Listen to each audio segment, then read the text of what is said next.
a world where numbers rule, where fortunes are made and lost in the blink of an eye, and where the fate of nations hang on the delicate balance of supply and demand, comes a show that dares to unravel the mysteries of the economic universe.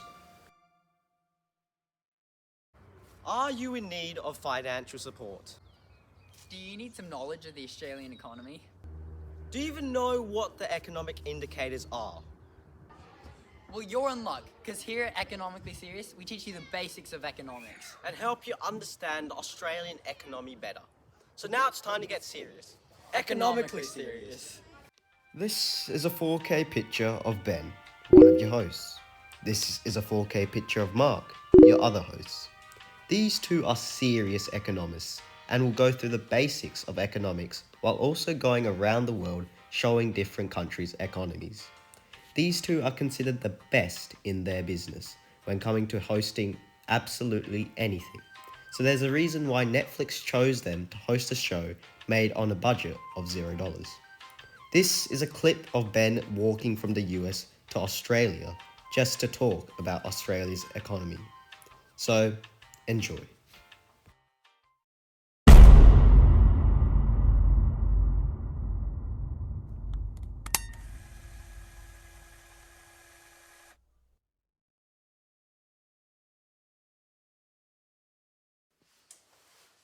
So now we have Preston here to talk about the HDI index. The HDI index is the Human Development Index.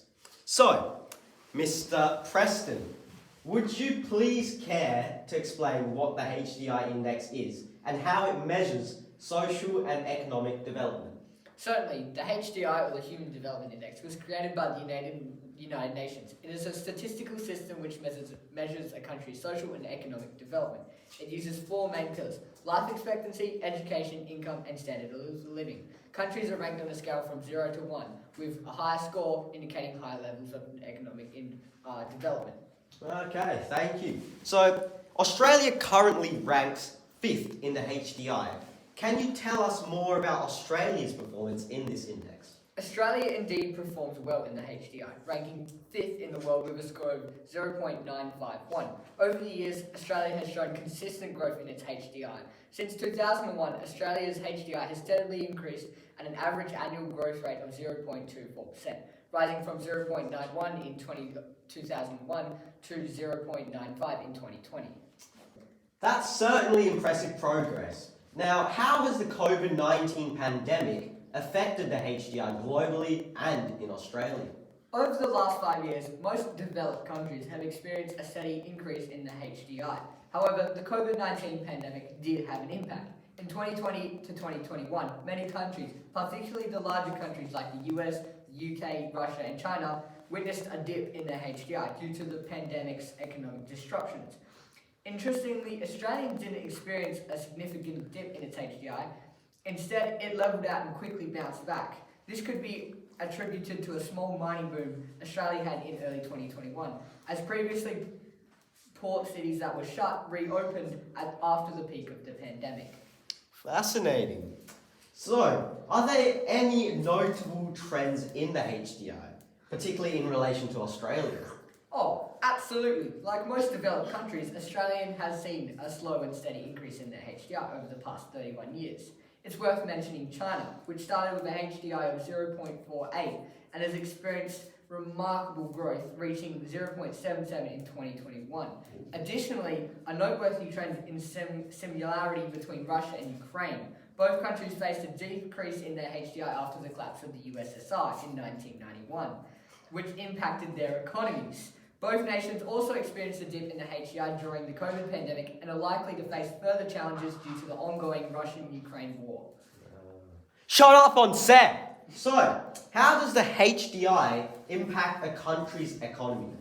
Performance, specifically in the case of Australia. Now let me word that again. How does the HDI impact a country's economic performance, especially in the case of Australia? While the HDI doesn't have a massive direct effect on the Australian economy, it does play a significant role in certain ways. The HDI measures the social and economic development of a country, and a declining HDI may lead to economic struggles. On the other hand, a high HDI often aligns with a strong economy.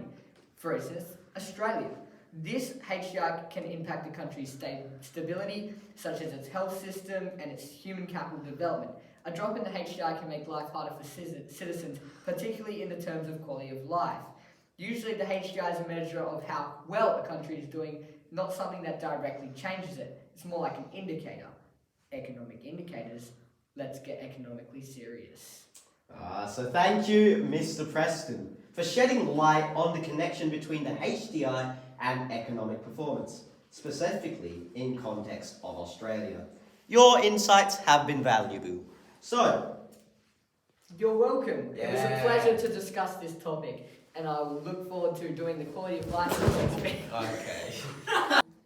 Sorry for any disruptions in the line. The other cameraman was immediately rushed to hospital. We have a sad life. So thank you, Preston, for shedding light on the connection between the HDI and economic performance, specifically in the context of Australia. Your insights have been invaluable. You're welcome. It was my pleasure to talk about the HDI and its economic development in Australia. Well, that concludes our interview, and, well, that was kind of good. Oh, sorry I got cut off there. Mark got fired. He wasn't doing a very good job, and he was a bit sick. But now I'll talk about the quality of life. The Quality of Life Index is a measurement also created by the United Nations to focus on the social development of a country. How happy a country is, how good their education is, how long they live for, how safe they feel in their country. And this is all in the Quality of Life Index. Australia ranks 5th on the Quality of Life Index with a score of 183, ranked out of 200. Now, the top 3 countries are Netherlands with 196.7, Denmark with 194.7, and then Switzerland with 193.6. Australia performs very well in various aspects of the Quality of Life Index. Australia excels in income, jobs, education, health, environmental quality, social connections, civic engagement, and life satisfaction. But what does all those things mean? Well, I'm going to tell you in this video about the Quality of Life Index. Education is an important factor when it comes to finding a job. In Australia, 84% of adults aged 25 to 64 have completed upper school education. This surpasses the average of 79%. Now, education is an important factor when it comes to finding a job. If more people have been educated, then more people can work for the economy, contributing to the quality of life and the economy. Australia is above the OECD index average for various indicators. And when it comes to income, Australians are earning around $57,000 per year, which is above the OECD average of $46,000. While money can't buy happiness, it does play a role in contributing to living standards, which contributes to the quality of a life of a country.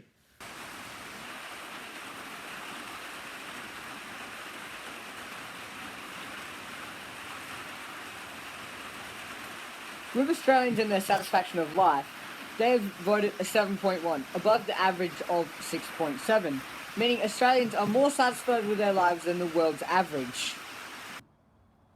When it comes to life expectancy, Australians are living on average 83 years of age, which is 2 years above the average of 81 years, meaning Australians can live a longer and happier life.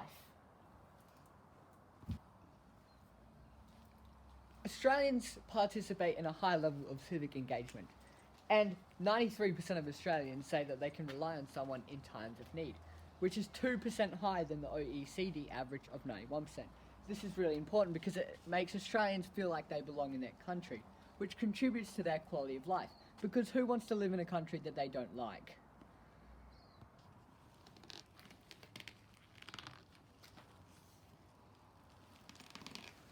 Wow. Oh, sorry, I was just reading this amazing book. Where was I? Oh yes, I was talking about the quality of life.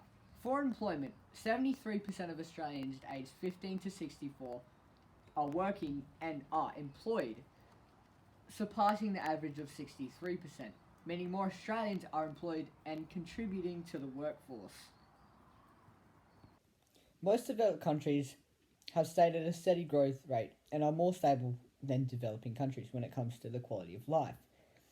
But It's more of a well-being focused index than an economic development index like the HDI. Due to this, it has dropped massively in most countries during the COVID pandemic. This was evident in all the graphs I analysed. Australia is above the OECD average for almost all, but COVID caused a drop in the quality of life in Australia, resulting in a massive portion of citizens to become sick and were unable to work. But this isn't just happening in Australia, but across the globe. So how does this affect our economy? If less people can work, then less money will be earned by working, meaning less money will be used, and this slows down the economy because less people are spending money, but they can't spend the money that they don't have. So let me elaborate further on how this affects our economy.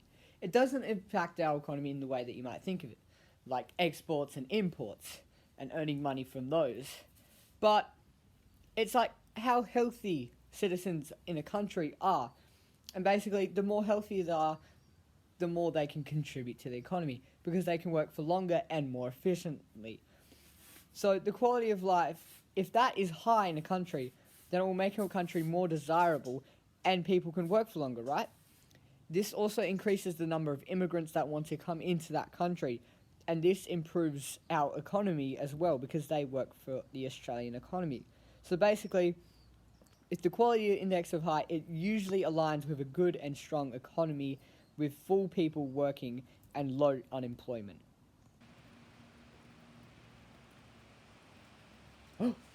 I think we just found an economist in the wild. Sir, did you do economics in university? Oh, yes, I did. Oh, what do you know about the Australian economy? Does it perform well?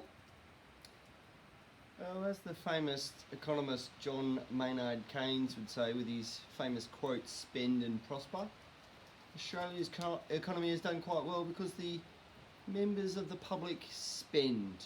They are spending and they are prospering.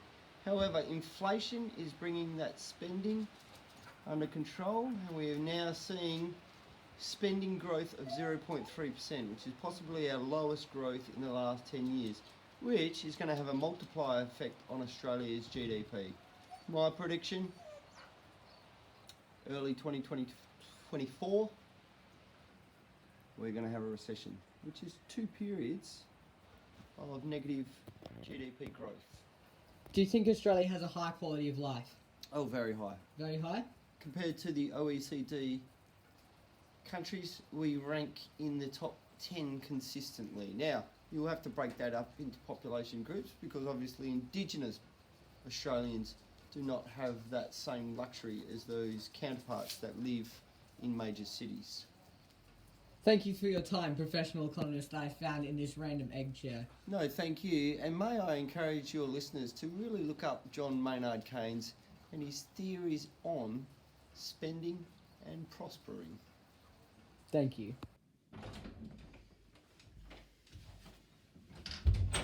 Oh, I didn't see you there. I hope you enjoyed my talk about the Quality of Life Index, and previously before when I talked to Mark about the HDI. And the producer of the show wanted me to say this. It's time to get serious. Economically serious.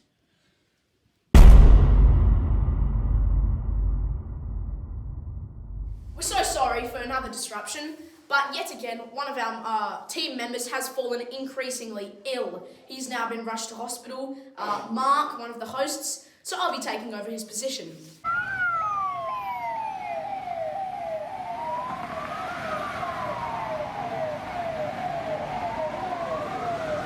Now, let's talk about inflation. Well, what is it? Do you know what it is? No. Do you know how it's controlled? No. And do you want to learn more? Yes! You do. So stay tuned for the next part of this episode.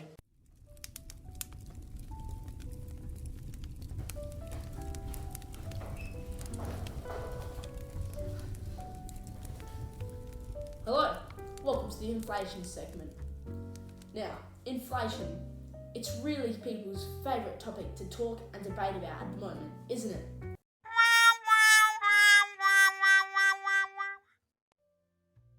Where are interest rates? What's going on with inflation? But for you, it might not be, because you've come here to learn about what inflation is. So, what is it? Let's get to the basics. And it really is quite simple. inflation is the general increase in price of goods and services in an economy, generally over a certain period of time. Now, this is measured in a percentage increase of those items or services. Imagine it like this.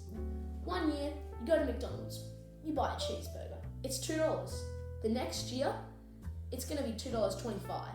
That's inflation for you, bringing the price of things up or down. And most people imagine it as this big scary thing that's going to come get you in the night.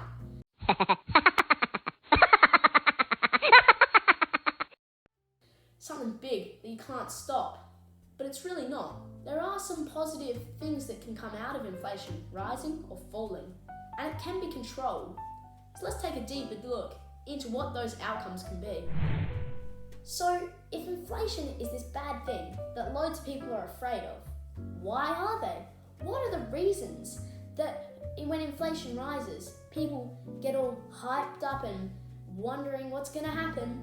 What are the negative effects of inflation rising? Well, first of all, your money is worth less. So this reduces the spending power or purchasing power of your money. Let's go back to the cheeseburger example. In the last year, if you had $1,000, you would have been able to buy 500 of those cheeseburgers at the cost of $2 each. But the next year, when they were $2.25 because of inflation, you would have only been able to buy 444 with that 1,000 same dollars. So that is one of the reasons people don't like it.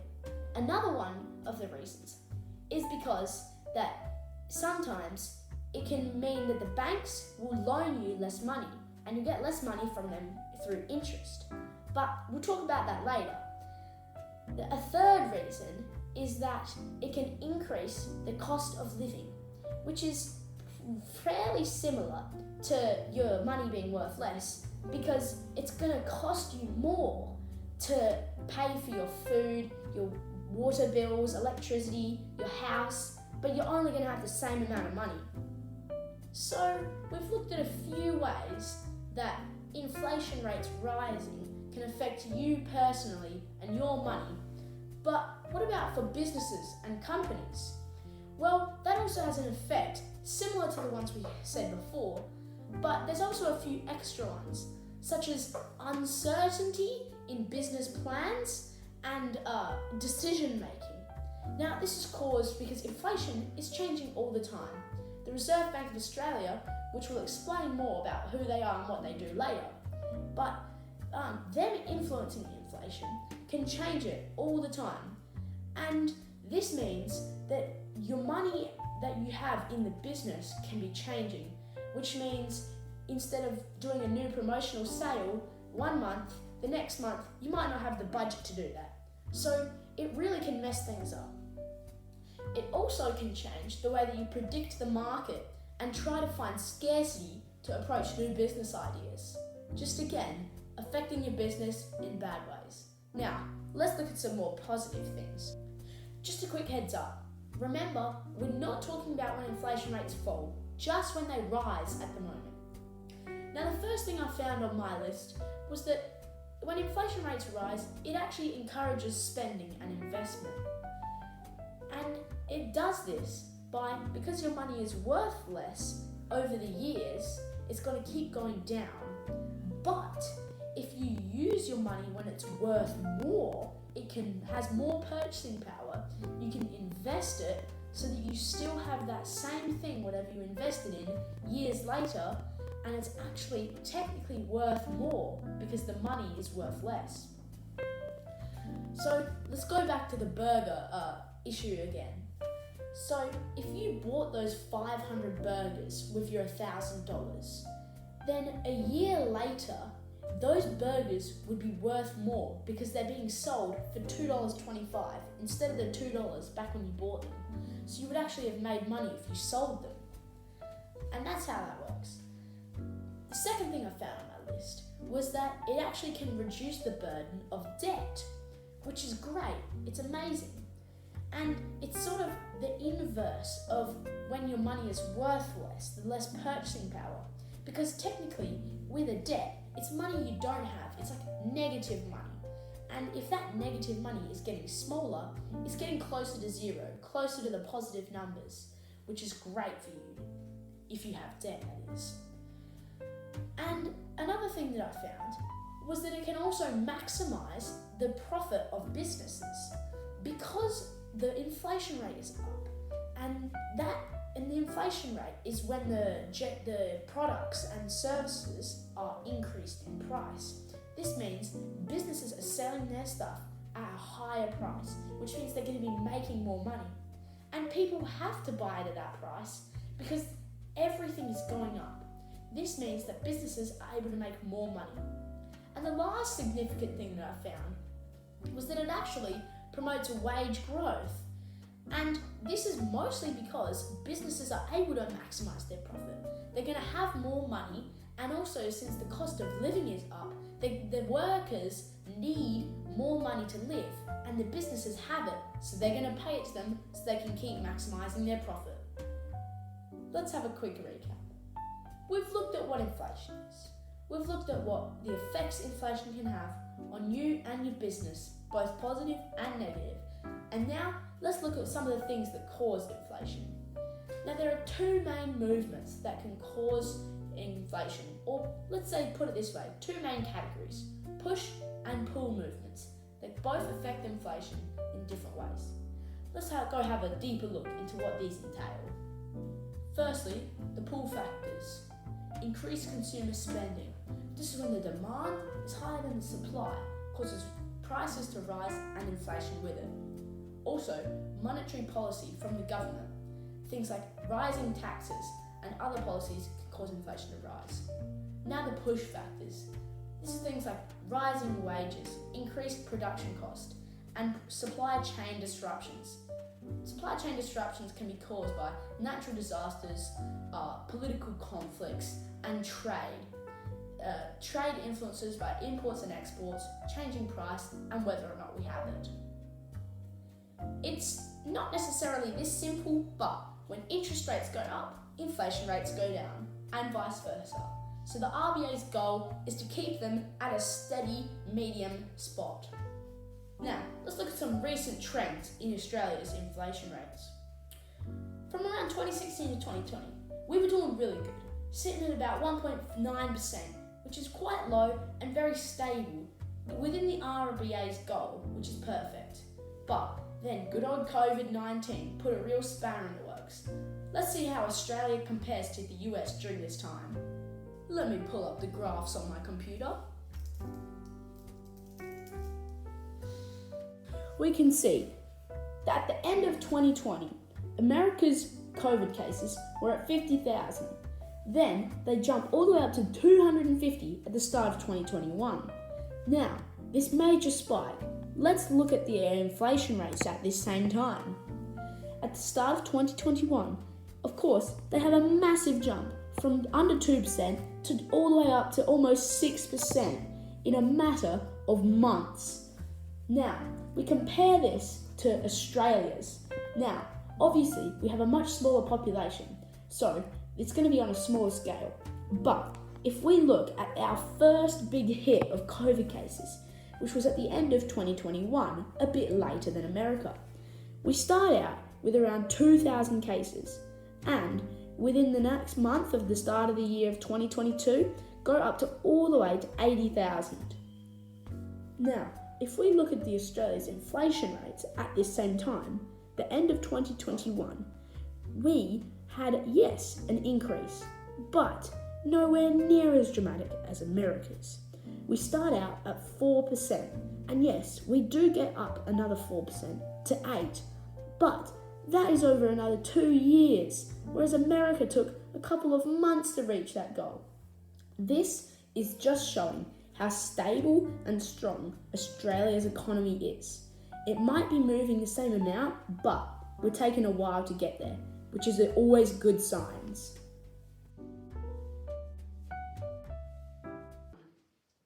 So now we've covered inflation. Like this man over here, Australia's inflation rate is getting higher and higher each year. And burger. Yeah. So now on to unemployment. Australia's unemployment rate gets lower and lower each year. So let's talk about unemployment. Here we go. So now for a change of scenery and some clothes. So what is unemployment? Unemployment is when someone is able and willing to do a job but can't get one. The unemployment rate is the rate of people in the labour force that don't work. Australia has a relatively low unemployment rate against other countries, which is very good. Even through the crisis of the pandemic, Australia has held firm and shown why it is a strong workforce. Now, Australia is among the top countries with a very good unemployment rate, below 4%, and it has held strong for over a year. COVID was an unpleasant situation for everyone. Most companies went at a loss and the economy was in shambles. Many people lost their jobs and every country's unemployment rates skyrocketed. So now let's get into some graphs. Yes, the fun stuff. So now it is time to get economically serious.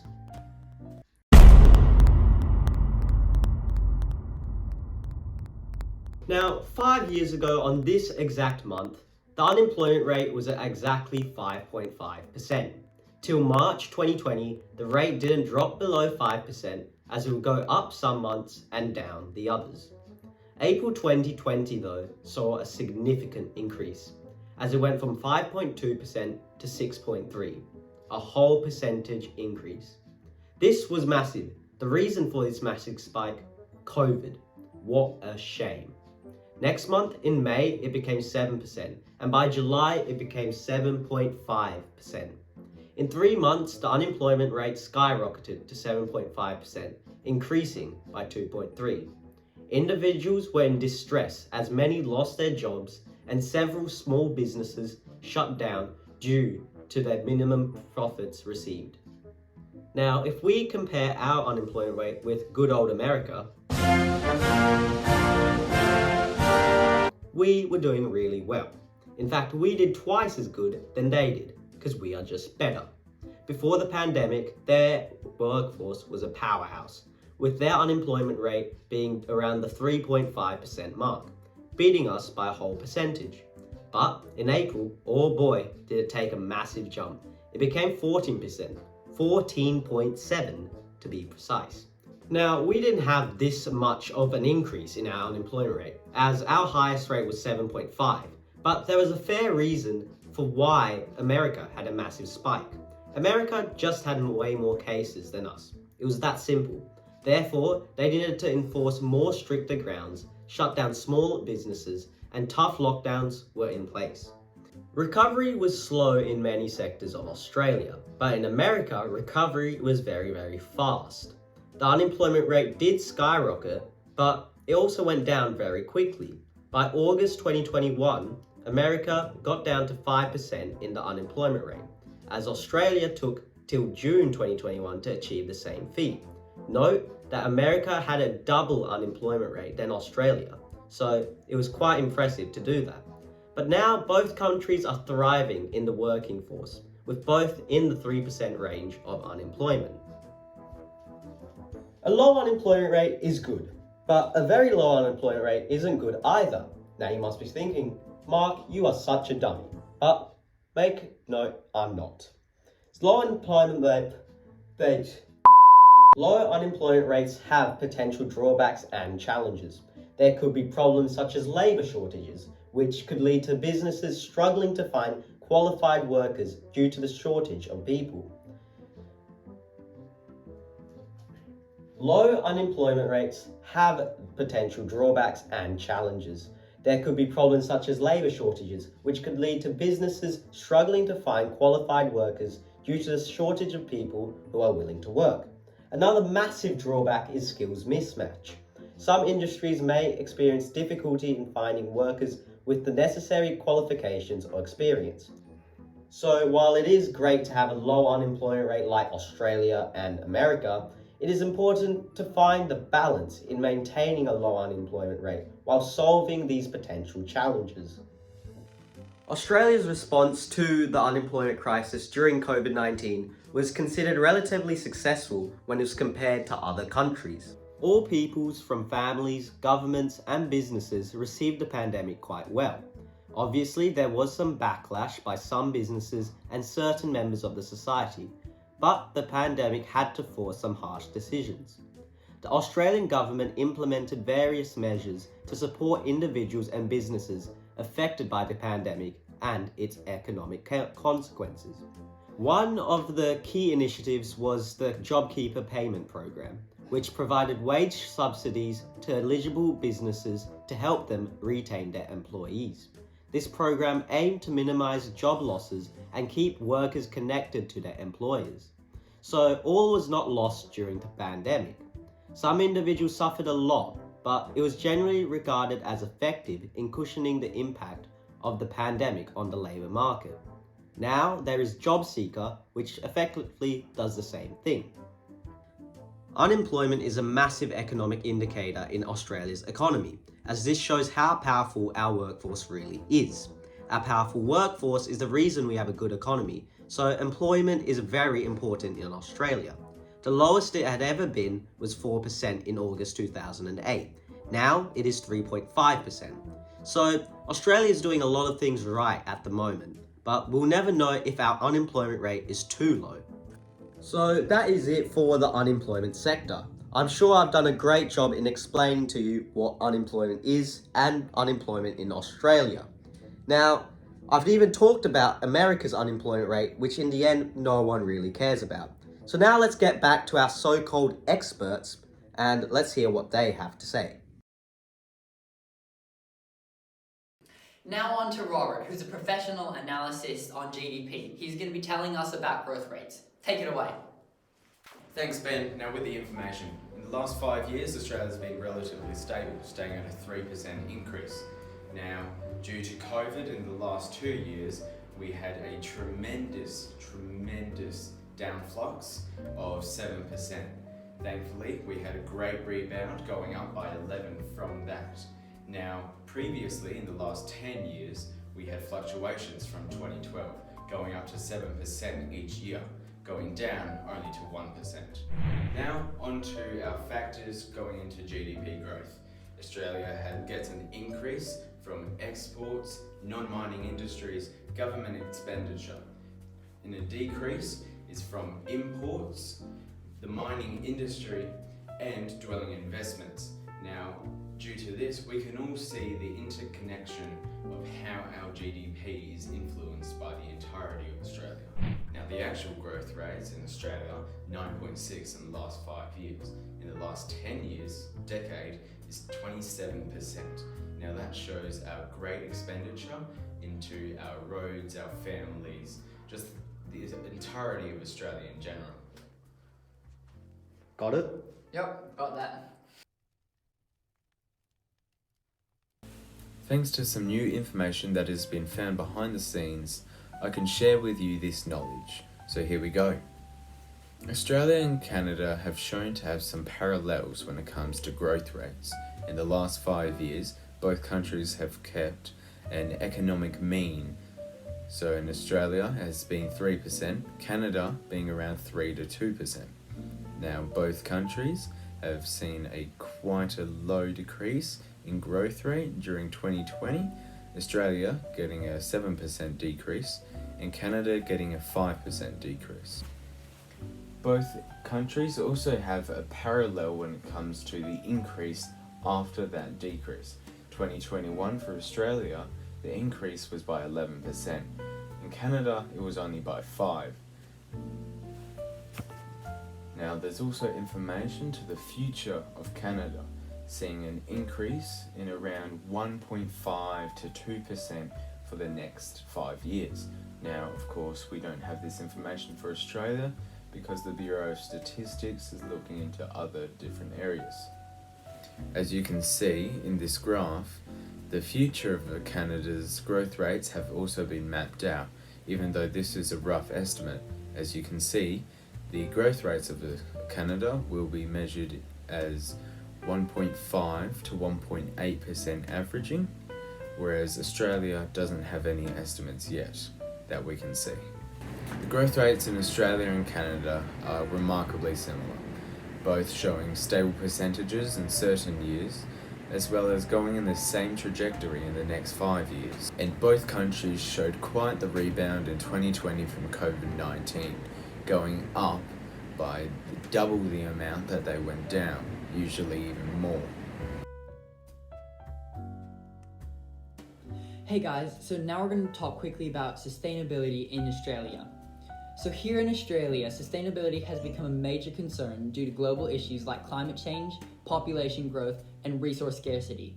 Locally, housing affordability, education access, and park availability, and future employment are growing concerns. To address these issues and ensure a healthy future, it is important that we understand these issues in our community to help provide the right support. Australia as a whole has become more and more aware of sustainability. In 2020, there were the Australian bushfires, and more recently floods over east, and the mass amount of loss of wildlife. These are just a few examples that have helped widen people's eyes. So now 88% of Australians, that's 9 in 10, have reduced their environmental impact in some way. Because of COVID-19, believe it or not, over half of Australia's population, that's 57%, have become more mindful about their environmental impact. This is because while people were in isolation while they had COVID, they became more aware of their home and their community, so they were aware of sustainability. Before this, most of Australia's motivation for sustainability was anxiety and guilt. But now they're actually wanting to have more sustainable homes and their community around them. So COVID is actually good in some ways. Yeah, I never thought I would say that. So Australia is now more aware about the environment than they have been in several years. 1 in 2 Australians now actively look for greener products and services.